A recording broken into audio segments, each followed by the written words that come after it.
एक नोट डालेंगे और नोट में हेडिंग डालेंगे बच्चों, density and molar mass of gaseous substance. ऐसे सिर्फ ये मत लिख देना, लिख देना रिलेशन बिटवीन। क्या लिखोगे, क्या लिखोगे? आना चाहता हूं, बहुत फेमस है और बड़ा ज़रूरी रिलेशनशिप है। आइए देखें, पहले सुन लो बाद में लिखिएगा। देखो, क्या आप सब जानते हो आइडियल गैस इक्वेशन क्या होता है बच्चों?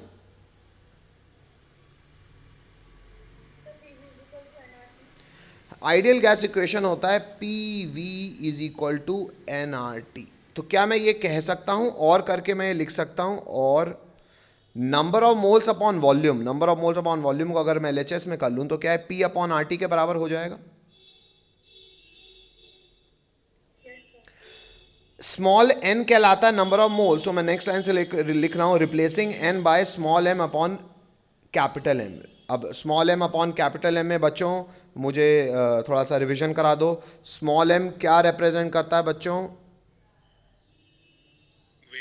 मास ऑफ गैस, मास या वेट, फिजिक्स में फ़र्क पड़ेगा, हम केमिस्ट्री में अर्थ में ही काम करते हैं, इसलिए हमारे लिए मास वेट बराबर है।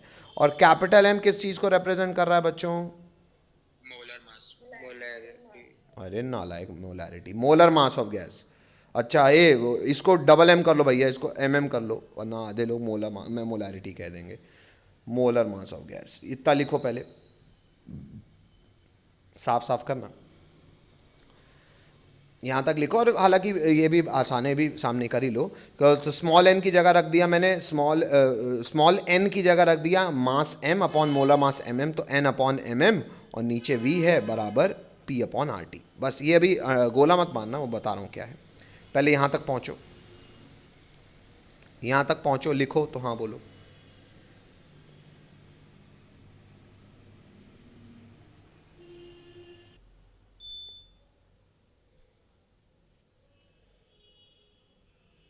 अरे बताओ। Relationship. Mass of gas small M upon molar mass M M into volume of gas V बराबर क्या? वी तो हो नहीं सकता यार, वी तो मैं यहां ले लिया हूं, हैं? P upon R T. P upon R T. ठीक है बेटा, यहां तक सबने लिख लिया है? हेलो। अब बच्चों, स्मॉल एम किसको रिप्रेजेंट कर रहा है? मास ऑफ गैस को। कैपिटल वी किसको रिप्रेजेंट कर रहा है? वॉल्यूम ऑफ गैस को। अगर आपने यहां मोल्स निकाल, नंबर ऑफ मोल्स की जगह पुट किया है, मतलब ये मास बाय द वे आपने किस में पुट किया होगा? ग्राम में, क्योंकि मोलर मास तो हमेशा ग्राम में ही रहता है। तो नंबर ऑफ मोल्स का अगर डायमेंशन नहीं होना चाहिए, तो मतलब ये भी बाय डिफॉल्ट आपको ग्राम में ही पुट करना था। हेलो। Yes sir. वॉल्यूम हम कन्वेंशनली किस में पुट करते हैं? लीटर में। हेलो। तो मतलब बेटा, ये अगर आप स्मॉल एम और कैपिटल वी को रिप्लेस करके यहां लिख दो डी, तो डेंसिटी जो होगी, डेंसिटी होता है मास अपॉन वॉल्यूम, लेकिन आपको ये याद रखना है यहां डेंसिटी की यूनिट क्या होगी बच्चों? Gram upon litre. कोई दिक्कत? No sir. Upon molar mass बराबर पी अपॉन आर टी। यहां तक पहुंचो।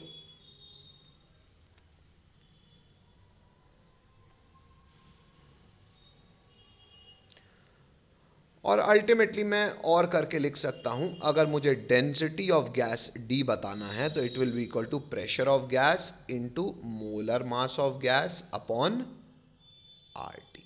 ये रिलेशनशिप हो गया बेटा between density and molar mass of a gas. Hello. Yes sir. तत्काल रूप से इसको छाप दें, लिखें तो हाँ बोले। Yes sir. पर एक नोट और डालो बच्चों, जो अभी तक, अभी जो नोट था ना बेटा, ये वाला रिलेशनशिप, उसको नोट 1 कर देना, ये नोट 2 है। नोट 2 बोल सकता हूं मैं? चलो। यस। नोट 2 में हेडिंग डालेंगे बच्चों वेपर डेंसिटी। क्या हेडिंग डालेंगे?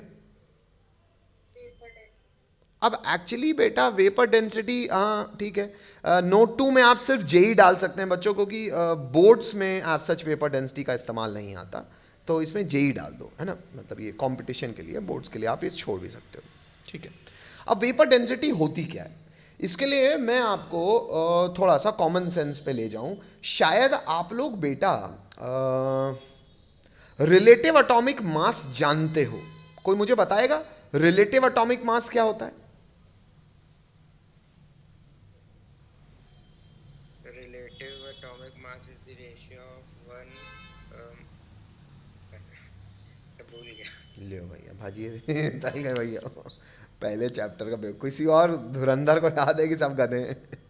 हाँ भैया, रिलेटिव एटॉमिक मास को बताइए भैया हमें। याद आ गया। हाँ हाँ आ रास्ता, गया। हाँ वाह वाह वाह, बताओ ये अग्रवाल जी। Atomic mass is the ratio. Hindi में बोल दिया भैया। Sir, mass of one atom of an element upon mass of one atom of C12 atom नहीं to बेटा, 112. हाँ लेकिन बेटा ये जो आप बता दिए रटा रटा बताए हो, फीलिंग नहीं आई मुझे। कोई और मुझे बता सकता है? आयुष, अभिषेक, शिवम भैया तो एकदम मौन व्रत धार किए। हाँ Sir, mass of one atom of an element upon mass of one C12 atom. अबे उसमें इंटू 1/12 तो कर दे डिनोमिनेटर में गधे। Yes sir, वो होगा। हाँ वो होगा, वो भी बोला नहीं तुमने, तो होगा तो फिर घर है में सब होगा बाकी।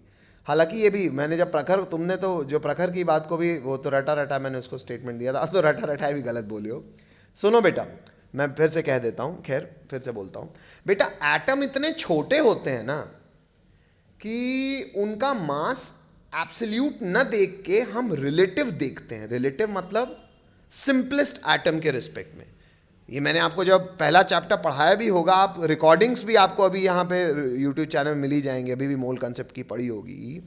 भाई तराजू हो देखे हो जीवन में, वो जो सब्जी मंडी में लेके बैठते हैं, hello, Yes sir. With respect to a known mass, भाई 1 किलो का बाट रख देता है सब्जी वाली, और आपको अदरक, लहसुन, धनिया, मिर्ची, अदरक, गोभी, नहीं गोभी तोल के नहीं मिलती, वो तो नग से मिलती है, जो भी वजन है आप दूसरे कांटे में रख लेते हो, तो with respect to a known mass आप अननोन मास निकाल लेते हो। हेलो,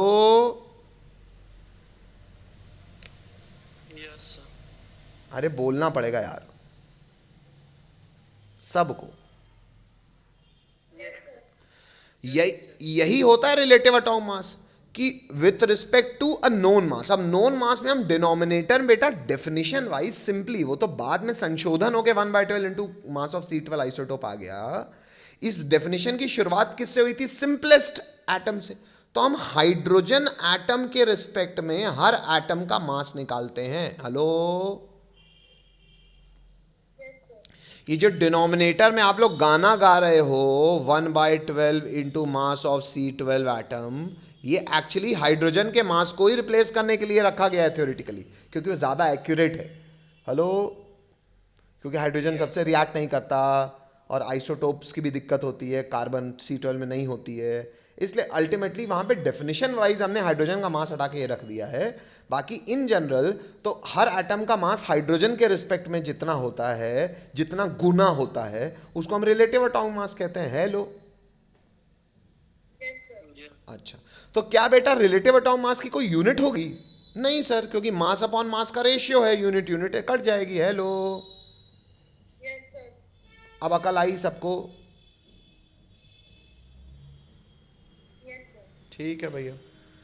बेटा वेपर डेंसिटी भी एक्चुअली यही इसी चीज का जन्म है। वेपर डेंसिटी होता है बेटा, क्या है, हर गैस की डेंसिटी निकालना ना कई बार बड़ा कठिन हो जाता है, तो हम ना रिलेटिव काम कर देते हैं। हम किसी भी गैस की डेंसिटी पुट करते हैं न्यूमरेटर में, density of gas, hello, Yes sir. और डिनोमिनेटर में पुट कर देते हैं density of hydrogen gas. Hello, क्योंकि सिंपलेस्ट है। Hello, Yes. अकल आई? छापो। इतना लिखो भैया पहले, एक ब्रैकेट में लिख दिया यहां पे डेंसिटी ऑफ एनी गैस, यहां लिख दिया डेंसिटी ऑफ हाइड्रोजन गैस। अब जौन यूनिट ऊपर पुट करोगे ग्राम पर एमएल में करना, तो नीचे भी ग्राम पर एमएल में करना, क्योंकि यूनिट इसकी नहीं होगी। हेलो, हाँ वेरी गुड, चलो भैया छापो। चलो भैया, कोई रोक रहा है? नहीं रोक रहा। आगे बढ़ते हैं भैया। सर अब क्या करें? अब बेटा थोड़ा सा डेंसिटी ऑफ गैस का फॉर्मूला सीखा है क्या? अभी क्या सीखा है नोट 1 में? Pressure of gas into molar mass of gas upon RT. सीखा है कि नहीं? Yes sir. तो ये हमने पुट कर दिया किसी भी गैस के लिए, और हाइड्रोजन के लिए क्या पुट करेंगे भाई? मान लो एक बात समझो, कोई भी पर्यावरण में कोई भी गैस है भाई, टोटल प्रेशर तो सबके लिए सेम है। भगवान का pressure, atmospheric pressure, hello, universal gas constant तो सब वो कांस्टेंट है। और अगर सारी गैसेस भाई, अगर हम किसी एटमॉस्फेरिक गैस की बात कर रहे हैं तो है तो सब ही भाई, अगर मान लो बाहर अभी टेम्परेचर ठंडा है तो सभी के लिए ना ठंडा है। Hello, yes sir. तो बेटा टोटल प्रेशर और टेम्परेचर तो फिक्स सेम रहेगा। हाँ, मोलर मास किसी भी गैस का क्या होगा मालूम नहीं, तो मैंने एमएम लिख दिया। और हाइड्रोजन का मोलर मास शायद आप जानते हैं कितना होता है, 2 ग्राम। मोलर मास किसी का कुछ ग्राम होगा, हाइड्रोजन का 2 ग्राम होता है। हेलो, बोलना पड़ेगा। छापो भैया।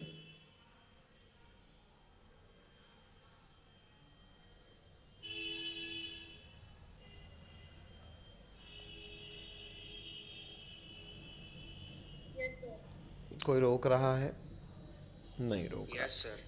कहा अरे है? रोक रहा हूँ सर। हाँ रोका है भैया। समझ पाए कि नहीं समझ पाए? पहले समझा करो फिर छापा करो, कोई जल्दी हड़बड़ी नहीं है।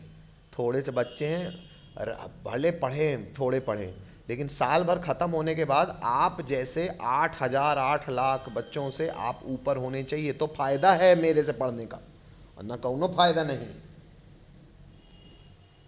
Yes sir. चलो आगे बढ़ जाऊं। चलो नेक्स्ट, तो और करके नेक्स्ट लाइन से लिखेंगे बच्चों, वेपर डेंसिटी क्या हो जाएगी मेरे भाई? मोलर मास किसी भी गैस का अपॉन 2। हेलो, तो कई लोग बोलते हैं कि सर मोलर मास की डेफिनेशन यूनिट ग्राम होगी, तो वेपर डेंसिटी की भी यूनिट ग्राम हो जाएगी क्या? नहीं सर। हाँ, क्यों? सर ये यूनिट लेस। हाँ, क्योंकि मास्टर 2 वो देखने के लिए 2 नो आए, वो हाइड्रोजन की H2 गैस का मास है, वो 2 ग्राम, ऊपर का ग्राम, ग्राम ग्राम कैंसिल, वेपर डेंसिटी की कोई यूनिट नहीं होगी। ठीक है भैया, तो वेपर डेंसिटी से रिलेटेड कभी कभी कुछ कुछ न्यूमेरिकल्स आ जाते हैं, और एक्चुअली इक्विलिब्रियम चैप्टर में इसका जेई काफ़ी इस्तेमाल करती है, तो तब जब इक्विलिब्रियम पढ़ेंगे तो इस पर चर्चा कर लेंगे। हटा दूँ? Yes sir. स्टार मार्क है Dalton's law of partial pressure. Dalton's law of partial pressure point क्रमांक बड़ा 1 लिखेंगे। 1 सेकंड बच्चों रुकिएगा, है ना।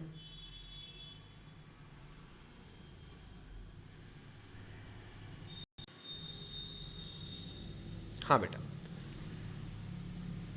आ रही मेरी आवाज सबको? Yes sir. चलो, Dalton's law of partial pressure में बच्चों पॉइंट क्रमांक 1 लिखेंगे, पहले सुन लो। लिखेंगे, it states that the total pressure exerted by the mixture of non reactive gases, underline करना या अलग पेन से लिखना, is equal to the sum of the partial pressure of individual gases, full stop. Next line से लिखेंगे, mathematically P total is equal to P1 plus P2 plus P3 plus so on at constant temperature and volume, where P total is the total pressure exerted by the mixture of gases, and P1, P2, P3 etc. are partial pressure of individual gases या partial pressure of अब छाप दो, individual components, individual components. अब छापो बेटा। Sir समझ में तो कुछ आया नहीं। अरे मैंने समझाया कहाँ, अभी इंग्लिश लिखा रहा हूँ। अब हाँ बेटा, और नॉन रिएक्टिव गैसेस अगर आप पास दो पेन हो तो दूसरे पेन से लिखना नॉन रिएक्टिव। हर गैस के लिए नहीं है, जो रिएक्शन न करे आपस में उसके लिए है। रिएक्शन कर गए तो कहा हो जाएगा सर बेटा इक्विलिब्रियम चैप्टर में पढ़े, नॉन रिएक्टिव गैसेस के लिए है। पहले इतना लिखो तो हाँ बोलो।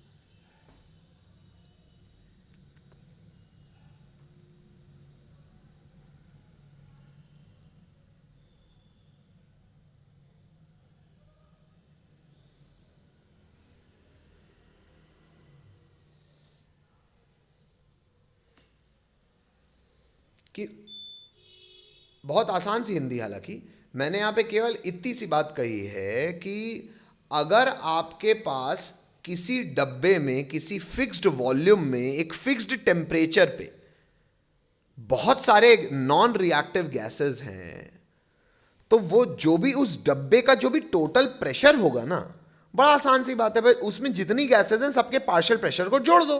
हेलो हेलो, तो total pressure is equal to summation of partial pressure of each component gases present, keeping in mind the डब्बा must have a fixed volume, डब्बा बंद होना चाहिए और टेम्परेचर फिक्स होना चाहिए, तब ये बात। और गैसेस रिएक्शन नहीं करनी चाहिए, केमिकली रिएक्ट नहीं करनी चाहिए। तो जो भी टोटल प्रेशर होगा सबके पार्शियल प्रेशर का समेशन हो जाएगा। कोई दिक्कत? No sir. ठीक है, ठीक है बेटा। नेक्स्ट लाइन से लिखेंगे, नहीं नेक्स्ट लाइन से क्यों, अपना तो पॉइंट्स में काम कर रहे थे ना। नेक्स्ट लिखेंगे बच्चों पॉइंट क्रमांक 2, वही डाल्टन्स लॉ को ही खींच रहे हैं अभी आगे, कुछ बातें और कर देंगे उसमें। दूसरे पॉइंट में लिखेंगे gases are generally collected over water and therefore are moist, full stop. Pressure exerted by saturated water pressure is called aqueous tension. पहले इतनी बात लिखो, फिर इसको थोड़ा सा मैं समझाना चाहूंगा। पहले इतना लिखो तो हाँ बोलो। लिखा है हमने कि gases are generally collected over water and therefore are moist. Moist मतलब नमी रहती है उसमें। फुल स्टॉप बाद लिखना है pressure exerted by saturated vapour, water vapour is called aqueous tension.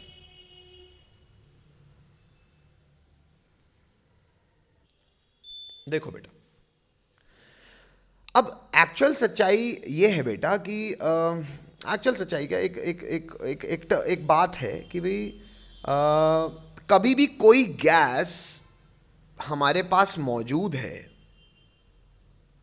तो जनरली ना, क्योंकि अर्थ में इतना सारा पानी है, तो ये जो समुद्र का पानी है या कहीं का भी वाटर रिसोर्स है, ये पानी because of what ever temperature थोड़ा बहुत पानी वेपराइज भी कर जाएगा, हवा में भी रहेगा।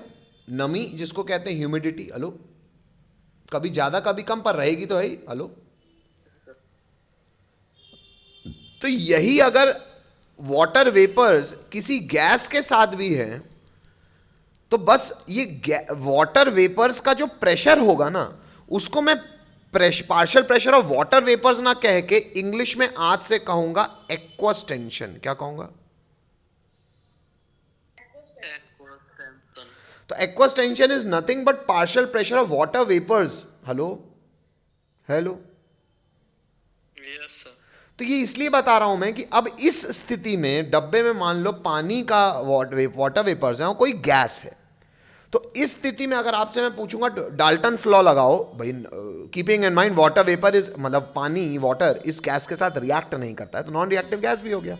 डब्बा फिक्स है तो वॉल्यूम भी फिक्स हो गया, टेम्परेचर भी टी मान लेते हैं। तो इस स्थिति में मैं डाल्टन्स लॉ लगाऊंगा तो क्या कहूंगा? बस फोटो बनाने की आपको जरूरत नहीं, आप सीधा लिख सकते हो देयरफॉर पी टोटल कितना हो जाएगा बच्चों? Partial pressure of gas plus क्या बच्चों? एक्वस टेंशन मतलब कोई टेंशन हो गई क्या आपको? No, sir. What is this?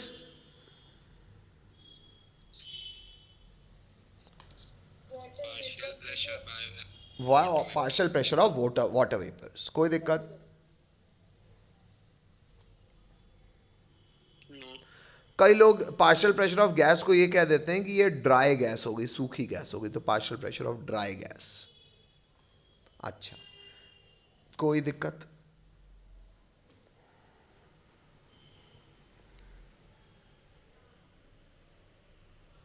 Hello? Yes. एक बात आपको मैं और यहां लिखवा देता हूं बेटा, ये जो नेक्स्ट लाइन से लिख लीजिएगा, एक्वस टेंशन जो होता है ना, ये डिपेंड करता है only on temperature and not on amount. ये आपको एक्वस टेंशन के लिए पता होना चाहिए। हालांकि आप कहेंगे क्यों सर, अमाउंट में क्यों नहीं डिपेंड करता? बेटा इसके बारे में लेकिन मैं आपको एक्चुअल जानकारी केमिकल इक्विलिब्रियम में ही दे पाऊंगा, क्योंकि वहां पे मैं आपको इक्विलिब्रियम जब समझाऊंगा तभी ये बात कर पाऊंगा।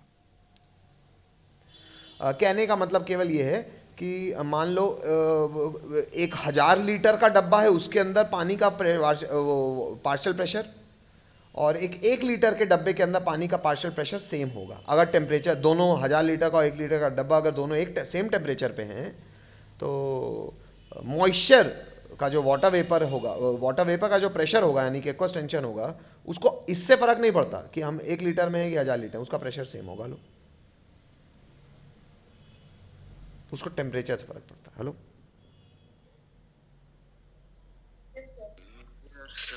अब आपको लगेगा ऐसा कैसे सर, तो इसको समझेंगे बेटा पर केमिकल इक्विलिब्रियम में। यहाँ तक कोई दिक्कत? सबको समझ में आती है यहाँ तक की बात?